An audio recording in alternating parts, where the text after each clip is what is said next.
And welcome back to The Factor Uncensored. From the West Coast to the East Coast, TV broadcasters, journalists have been showing their asses, some literally and others figuratively. A news anchor in Los Angeles is on suspension after calling out his TV station's bad treatment on air. The comments comes less than a week after it was abruptly announced that his co-anchor, Lynette Romero, was leaving the station. Mark Mester said on live TV that the announcement was, quote, rude, it was cruel, and it was inappropriate, end quote. After the stunt, there's no word on when he will appear back on the air. Someone is fired here at Fox, that's their ass. I ain't getting involved. I gotta eat. And on the East Coast, an Emmy-nominated weatherman meteorologist in New York has been fired for nudity on the internet. While he was on an adult webcam site, someone took pictures of him and sent it to his boss. We have two former news managers joining us to talk about his firing and was it the right move? I'm looking at his statement that he made, and he said he wanted to control the narrative, then that he was terminated. But it's clear why he was terminated. If he is on the internet doing sexual things, explicitly sexual things on the internet, there's no way a television station can keep him on the air, right? I think you're right. I think if you want to control the narrative, shut up. He needs to go get the help. Go get the help. Don't get in the argument. If he will take his time and really think this out and not just fight this out, but take personal responsibility for his own actions, then down the road, perhaps not too far, there may be a time of redemption, but go take care of this. Don't get out there fighting and talking and blabbing about it. That's my opinion. And Jack, from your perspective as a former news manager, where did this guy, Eric Adame, the meteorologist from New York One, go wrong with his behavior? First of all, when you are an on-air personality, you represent that company, whether you're on the air or off the air. You are a public figure. It's the same as a professional football player or athlete or whomever. Just because you're not playing the game doesn't mean you're not representing the team.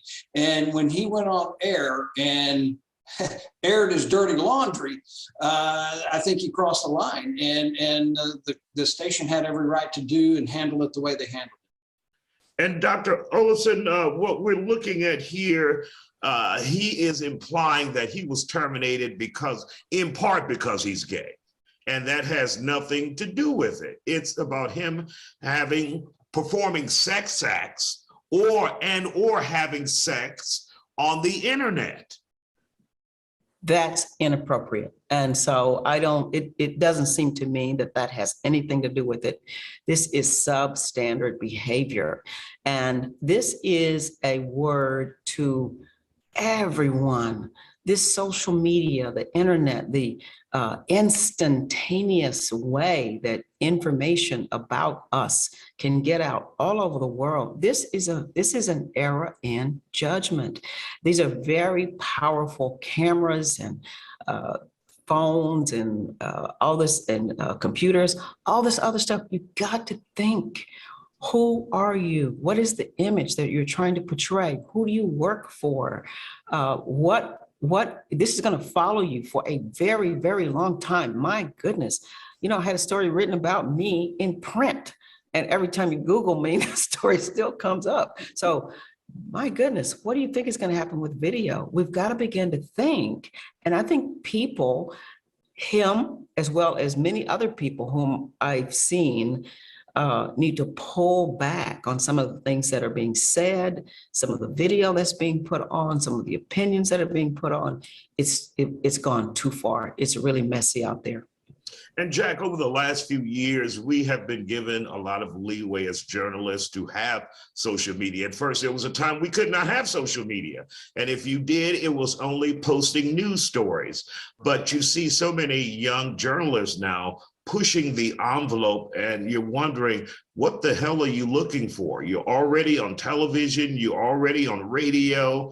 but you're still pushing that envelope, and you could push yourself right over the edge. Absolutely. And for him to use the excuse or whatever that it's because of his sexuality, as I understand it, he's been on the air there for 15 years, a decade and a half. If they were going to fire him because of his sexuality, they would have found a reason to do it a long time ago. The fact that he chose to do what he did on the air was purely the only reason that that station had to fire him, after knowing that he said he's openly gay. If that's the case, then sometime in the last 15 years, they would have chosen to get rid of him before now.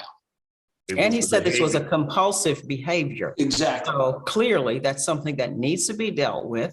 It's too much. He went too far. Go get some help. And he said he had a counselor, and his counselor told him it was compulsive behavior, and he still did it, you know? That's what compulsive behavior is. Well, thank you guys for joining us here on The Factor Uncensored. We appreciate your time tonight.